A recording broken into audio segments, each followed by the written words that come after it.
Hello and welcome to Spotlight Indie. I'm your host, Frasier Armitage, part-time robot, full-time nerd, author of New Yesterday, Time's Ellipse, and A Stitch Between Worlds. And joining me today, we have a Realm Raiders crew.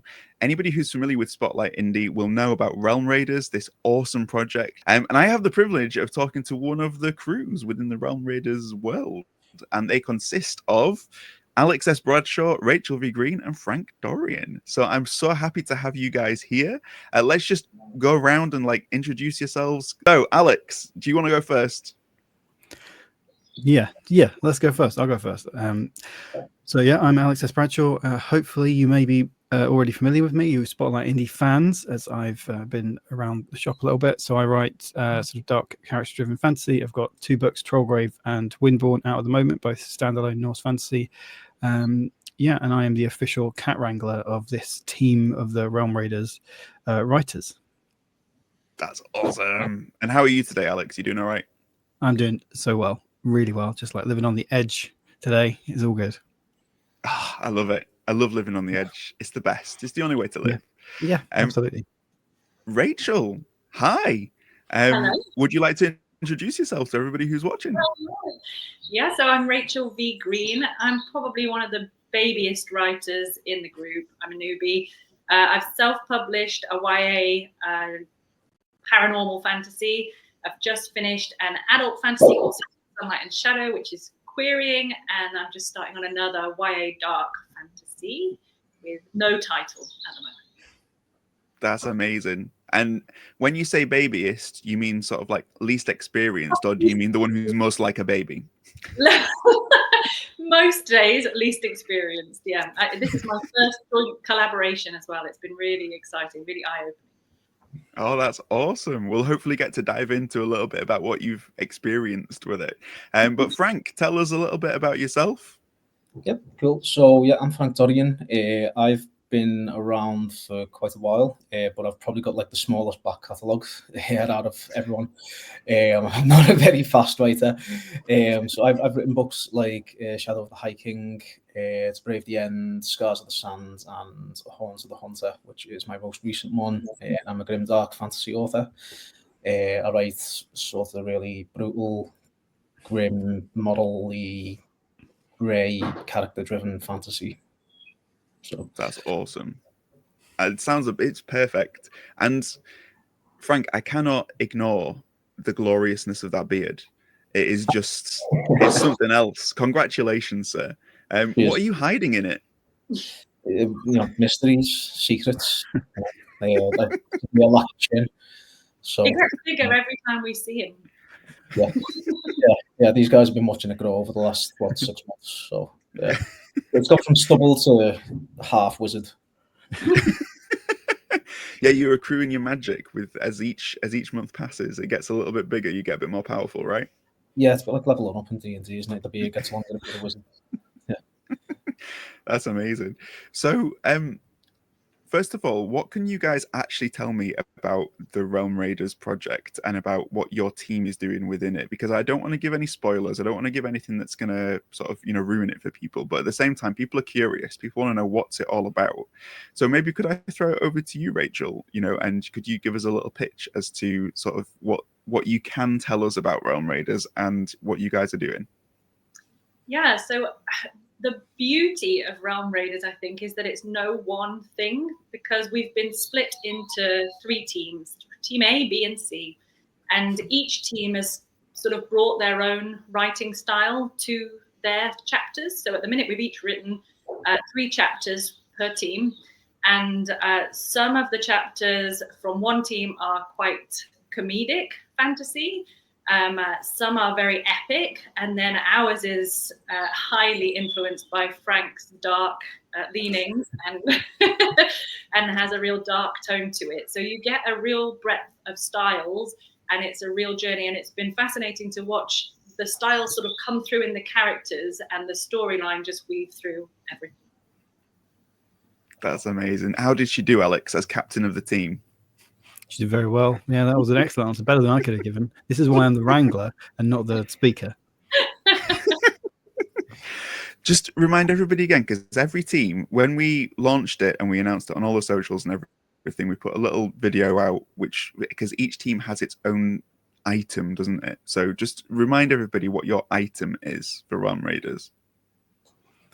So we've got the Fangblade, which is not the coin and not the sword. It's the other one that looks a bit more brutal, a bit more like it fits in a dark fantasy setting. I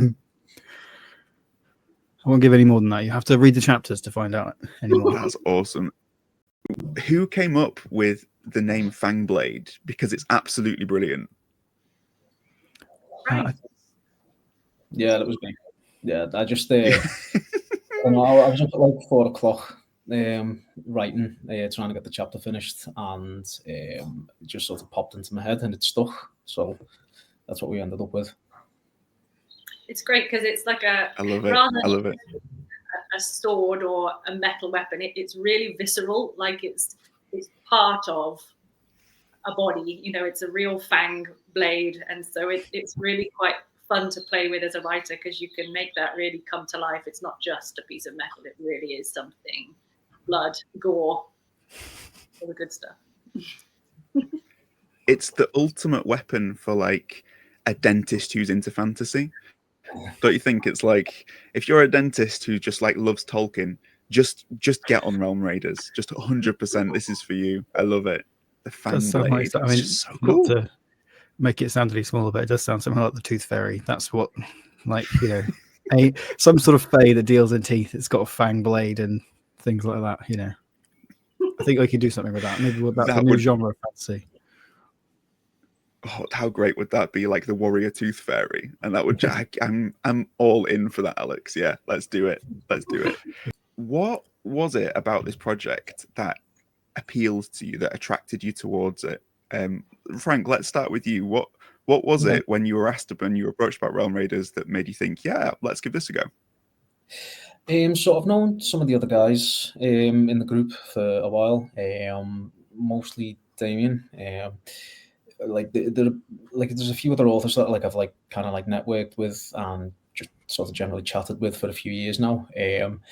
So I had a pretty chaotic year last year. And my writing kind of like fell behind, and I wasn't feeling particularly inspired by anything. And then I got approached. I think it was by Phil. I can't remember. It might have been Damien or both. And they said, "Oh, we were thinking about doing like a collaborative novel, with a bunch of the other guys that we've got in the group, and you can do your own style in it. It's going to be like a real like sort of like mix of everyone and see what we come up with. And it's sort of so different to what I was doing before that it sort of just perked my ears up and like got me out of my rut and got me interested again and got the juices flowing again once I put pen to paper. So it's cool. It's been a really fun exercise. Yeah, I love it. I love hearing that.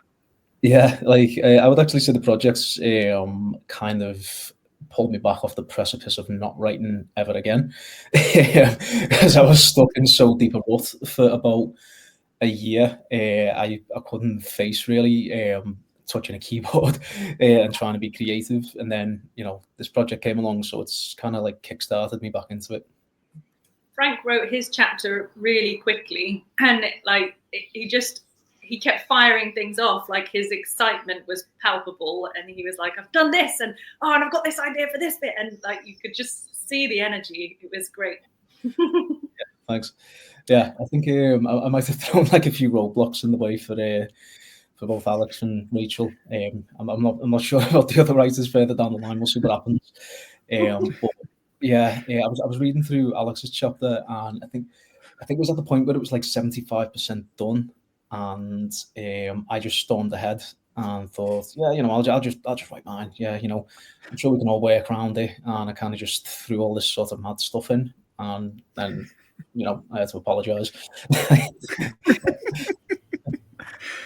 I love it. I love when a project does that for you as a writer, because it kind of is like turning on a tap after it's been off for a long time. It's like initially, once that flow comes, it's like it just feels so good, doesn't it? And that I think you feel that through the prose. So I'm even more excited because I love hearing that, Frank. It's so cool. And have you found that like went for it. He went real dark, real deep, real fast. Yeah, can't help myself. It's like, you know, I get to a place where I start writing stuff, and then, like, you know, it's like this little thing in the back of my head says, you know, no, just, you know, stick something really messed up in, like, right here, and that'll just sort of, you know, lower the tone for everyone. Perfect. That's perfect. And what about you, Rachel? What appealed to you about this project? It's Phil for me. So Phil Parker is our editor, and I met Phil originally through the British Fantasy Society, and he read my book City of Sunlight and Shadows, and he was the most enthusiastic person ever. He's like every writer's dream, because I've got a suspicion that whatever you send him, he will rave about, and it's lovely. And you need somebody like that in your corner as a writer.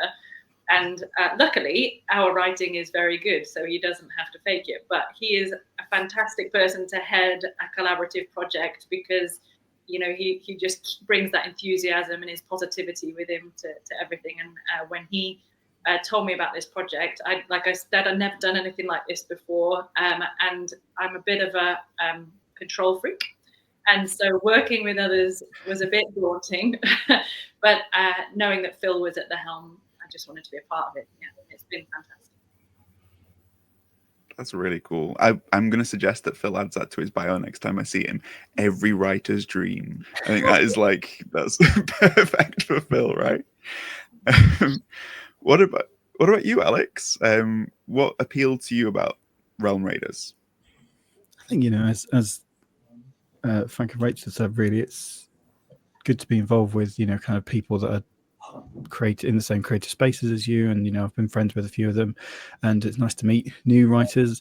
And it has been really interesting to see how different people work, like writers work kind of behind the scenes, when we sort of have had meetings with everybody kind of planning and sort of thinking, well, what's the story going to be about? And just, you know, somebody takes something and you in your head think, oh, that's good, well, obviously the story will then go in this direction, and then they just pick it up and run with it in a completely different direction, and like, oh, okay.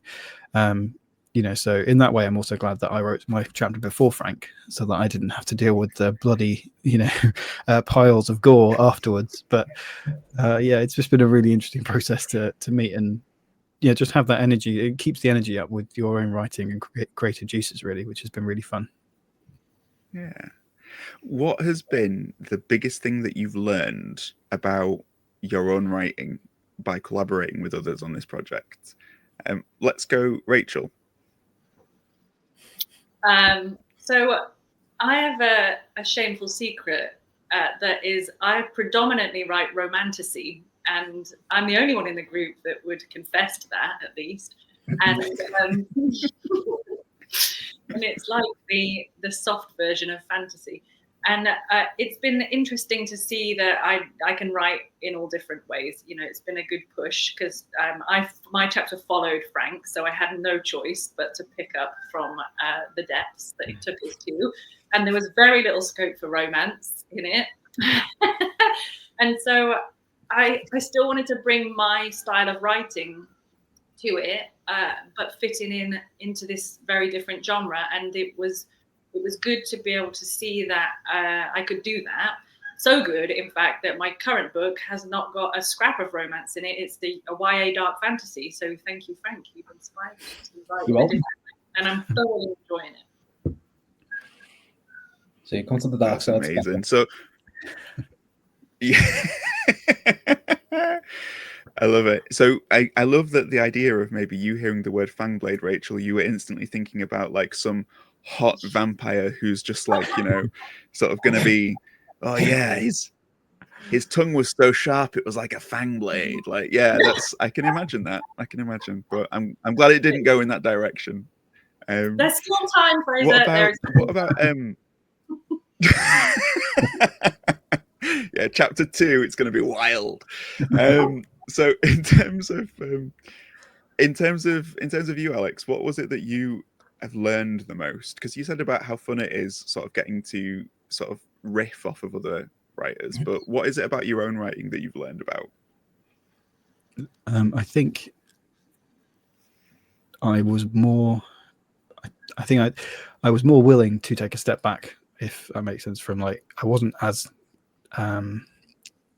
possessive over like ideas and things, which obviously you can't be in something like this. There's so many different writers, but I think I surprised myself at how much I was like, oh, okay, well, that's where it's going. That's fun. That's very, and so Frank's chapter is an excellent chapter. We clearly are marking like the way we're talking is like a watershed of our particular chapters of like pre and post Frank, but it is a really, really good chapter, and I wasn't expecting it to go in that direction. And I think I was also would have expected myself to be like, oh no, I wouldn't have gone that way. So I would prefer it if we'd have gone a different way.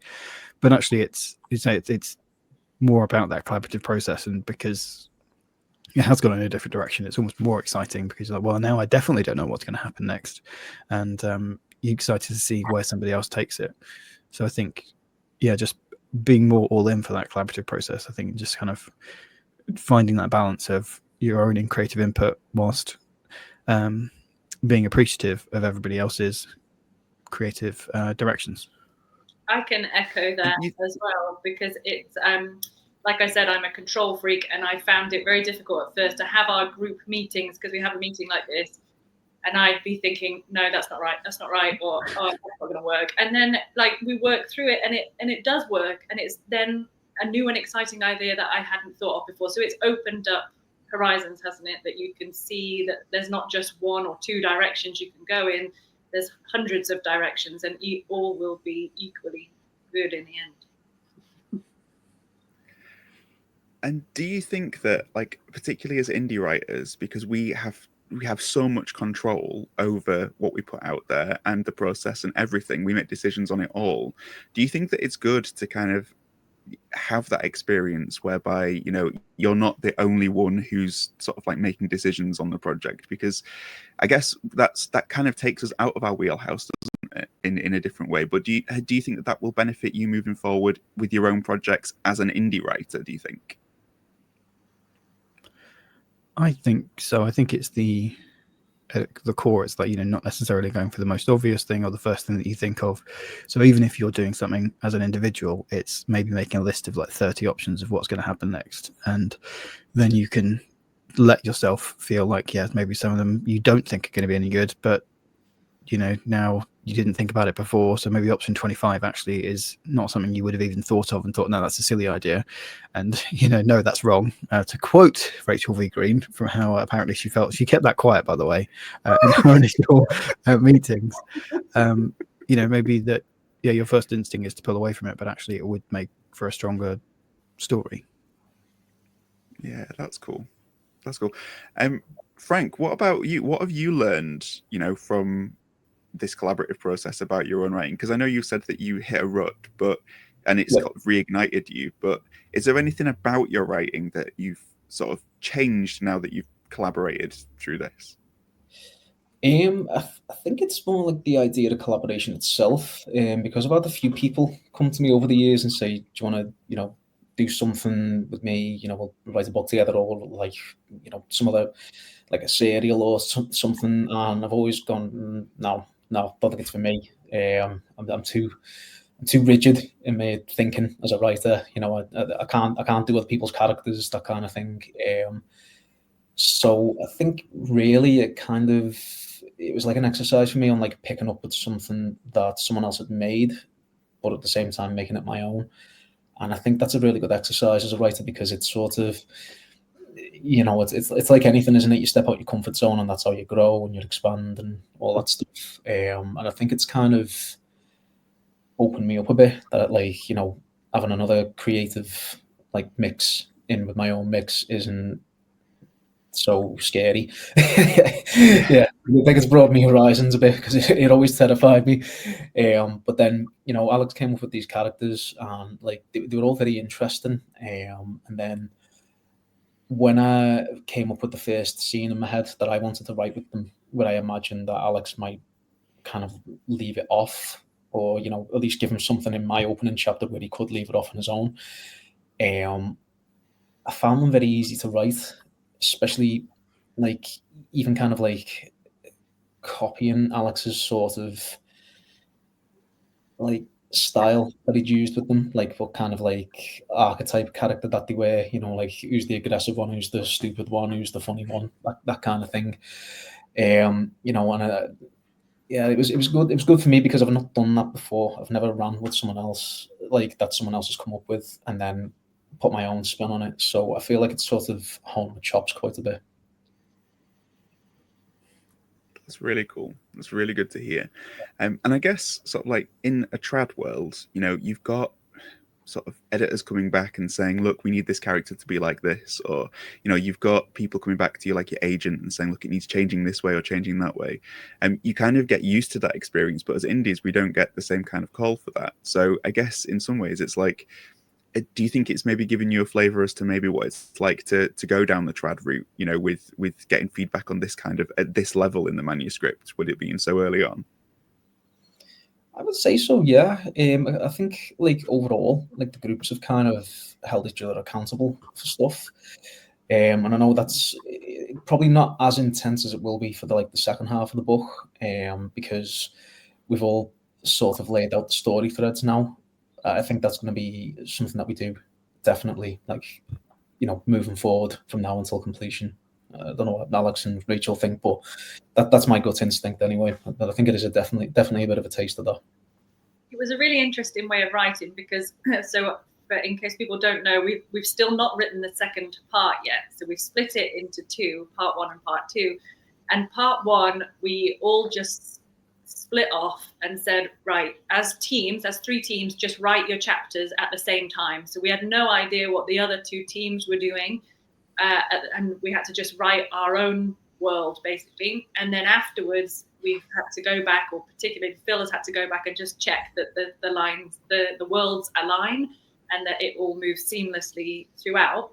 But as we go into part 2, because we've now got more specific characters and storylines that have been developed, now we need to work differently, and we are having more meetings to sort of plan more details. And Alex, superstar, is drawing a plan together for us because some of us feel negatively towards planning, but Alex is doing the decent thing for us and getting us a bit more organized. Yeah, and that's been an interesting process. Just I've not done a very detailed plan because, again, talking how we have of how the whole process has gone, you don't want to stand on anyone's creative toes. So you want to just make sure there's a vague through line and we kind of know roughly like, well, this kind of needs to happen by this point and this needs to happen by this point. So I've made various suggestions of things that I've noticed in the first part that I think could be brought forward as some vague foreshadowing, but equally obviously the intention isn't for them to say, well, you have to ignore all the other bits, because I think that's another interesting part of this sort of collaboration process. And even when you play role-playing games, when I run a game of D&D, then I ask my players to recap the last session for me, because they will inevitably pick up on things that I didn't think were important or weren't really worth noting necessarily, and they'll think, oh, that was actually really cool. So I think that's the same kind of thing you want to make sure that you're allowing people to do in this second part. If they say, well, actually, I thought this tiny thing you threw away, you just mentioned a throwaway comment in your chapter was actually really awesome, I think we should pull that back.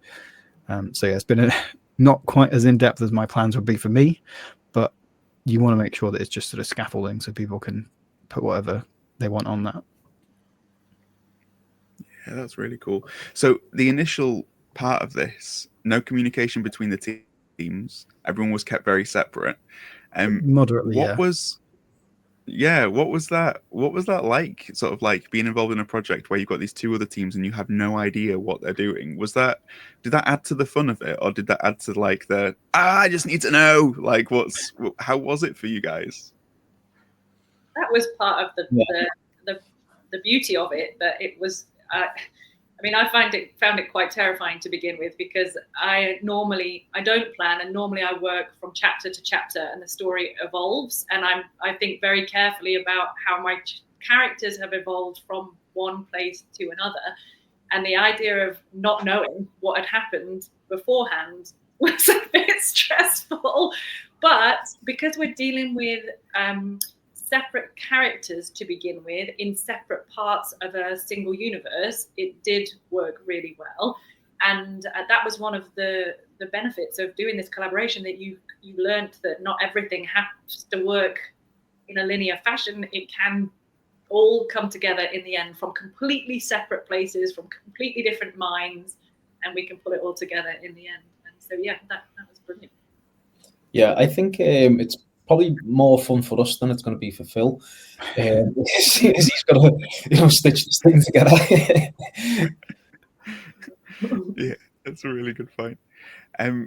With regard to sort of like the way that like a reader is going to pick up on this, then were any of you kind of like worried about the reader experience, about it being so disparate and so disconnected that it might be less fun for a reader to read? Or were you just not even thinking about that as you were putting it together? Were you just like, let's just have fun and trust that it'll be good? I think we probably traveled the middle of those two paths a little bit. So I'm not sure when this video is going to go out, but there's like a prologue and a kind of a little bit of setting up so that there's a bit of context for the reader. And then I think we very, very briefly discussed about sort of structuring the story and potentially like having the chapters in a certain order. But then we decided that actually you kind of want just the three teams to sort of go all at once so that the reader can connect with the characters without instantly getting, thrown off to another team that they're not going to see for another however many, another few chapters. So there was a little bit of I think groundwork that we did do for that, and trying to make sure that it came together and would come together, and then we all just sprinted off in different directions. That was definitely one of my worries. I just couldn't picture if we were all really certain that we wanted to write in our own styles or have our styles heavily influence our chapters. And on that note, I'll just say I have managed to sneak a tall, dark, and handsome man into my chapter. But so yeah, we were convinced that we wanted to do that, and that had real magic and power to it. And so I was worried to begin with, but then as we've worked together, that's all been allayed. Those worries have been allayed because the storyline runs throughout, and that's exactly what Alex has just said. Working with the prologue, we were very clear from the beginning who the villain was, and therefore what the struggle was all about through the whole book. And so they're all just different characters coming from different perspectives, working for this same struggle. So that's what unites it all and puts it all together. I love it. I love that it seems like experimental in the way that it's been put together, because I love it when fantasy plays around with this kind of thing, because you sometimes see this kind of experiments done in like different types of genres and things, but in fantasy I think because of the sprawling nature of it, you don't often get as much playfulness around the way that these projects come together. It doesn't seem to me that way, at least. Has it been kind of nice as fantasy writers to be doing something that is a little bit different and not just sort of playing to what you would normally be doing or you'd normally expect a fantasy writer to be doing? What do you think, Frank? Yeah, I would say definitely. I think that was part of what really kind of, got the juices flowing again, like got my brain ticking. Because where I was knee deep in book 3 of a trilogy that I've found pretty difficult to write.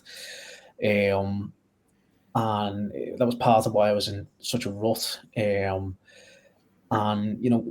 doing something that was kind of so left field, it was just sort of, like one of those things like, oh, that's interesting, and then things just start ticking over and, let's just do it and see what happens. It'll be fun either way. And yeah, let's see what a kind of beautiful mess we make of it. Yeah. Yeah, that's really cool.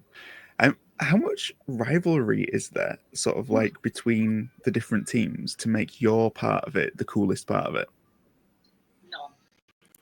No rivalry. No, I think no. We like to start with. We like when Rachel touched on the sort of styles and things as well.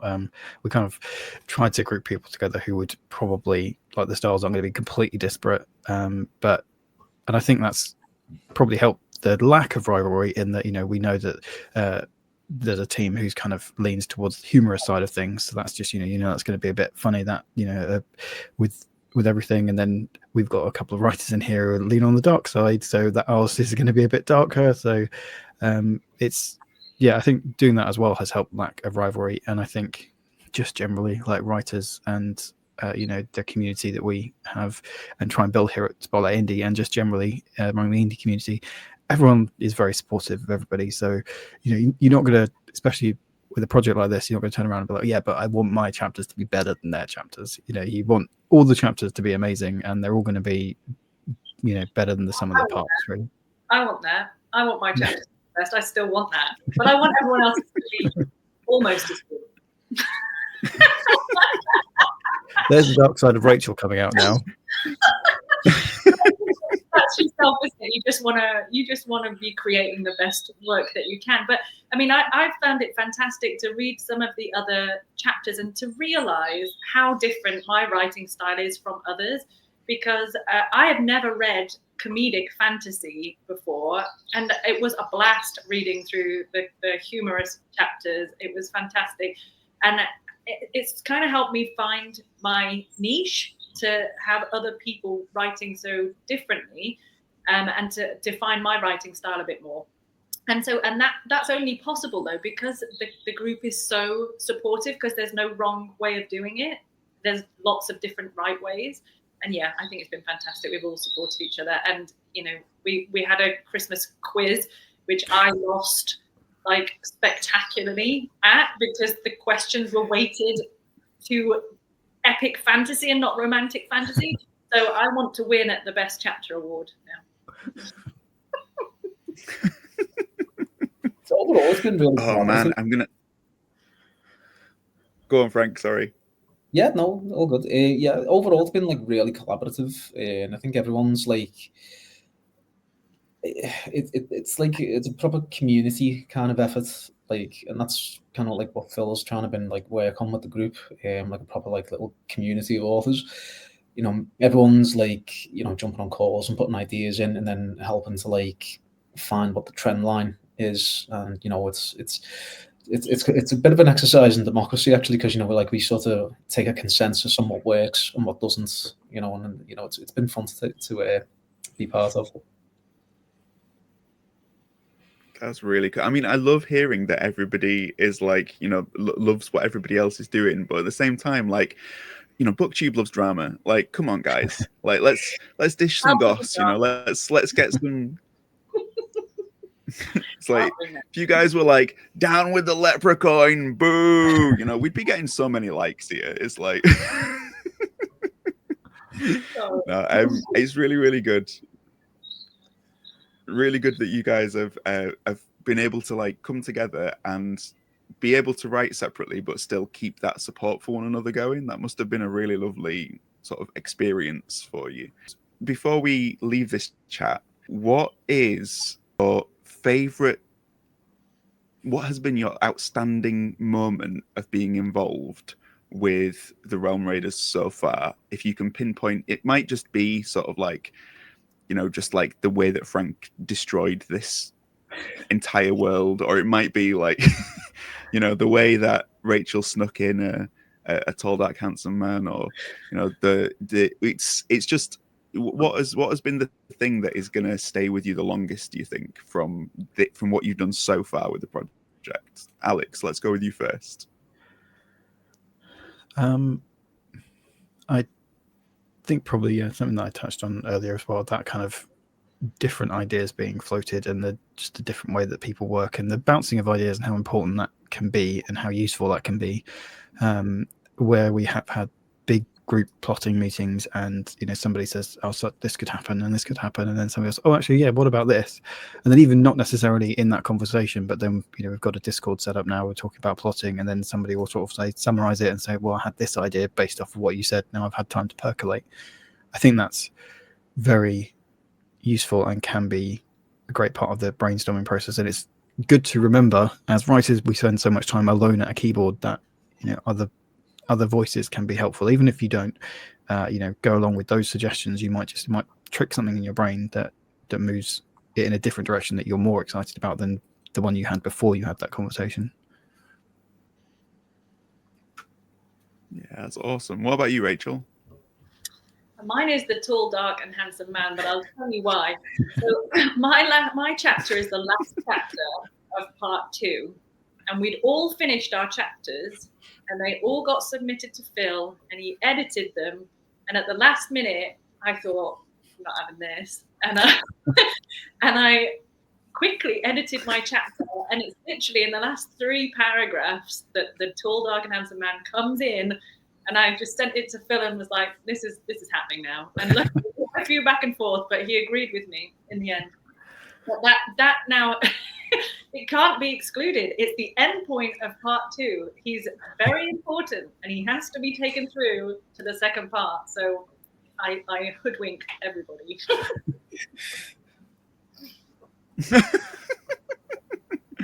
How do you guys now feel, sort of Frank and Alex, the fact that you're now writing romantasy with Rachel? It's always good to, as you said earlier, Frank, like move outside your comfort zone. So bring it on. Yeah, as long as it's clean romantasy, I'm cool with it. It's not. Just say clean romantasy from the grimiest, bloodiest chapter that you'll get from part 1. Go on, Frank. What's your outstanding? I think I've got 2. One was kind of being like the problematic middle child, where no one knew what was going to happen, and I just stuck myself right in the middle with all these like big things happening, and I got to see what Alex and Rachel and everyone else was going to make of it. I kind of like equated to those people that put big blocks of stone on a grass verge, and then you're trying to find somewhere to park your car. I felt a bit like one of those stones, so that was kind of fun watching the fallout. But really, I think one thing it did do for me is I've never really written like a female protagonist. It wasn't something I was like comfortable with being a man, because like I don't know what it's like being a woman. I didn't want to write something stupid, and then I've got a lot of angry people reading me work. But it was a good exercise for me, and I think I did okay with it. So I think it's kind of given me like a bit more confidence. That's something that like I'll take away from this, definitely. That's really cool. That's great. I feel like talking to you all, you've all grown in your confidence through this project. It's kind of given you all a real boost as writers. And I love that, anybody who's interested in how to improve their writing, if you get the right collaborators around you and you are not afraid to try something new, it's going to help your writing. That's what's come clear to me from listening to you guys. So thank you so much for all of your insights and for that inspiration that hopefully will reach indie people who are watching this, who are thinking of maybe giving their own collaboration a go. So yeah, that's awesome.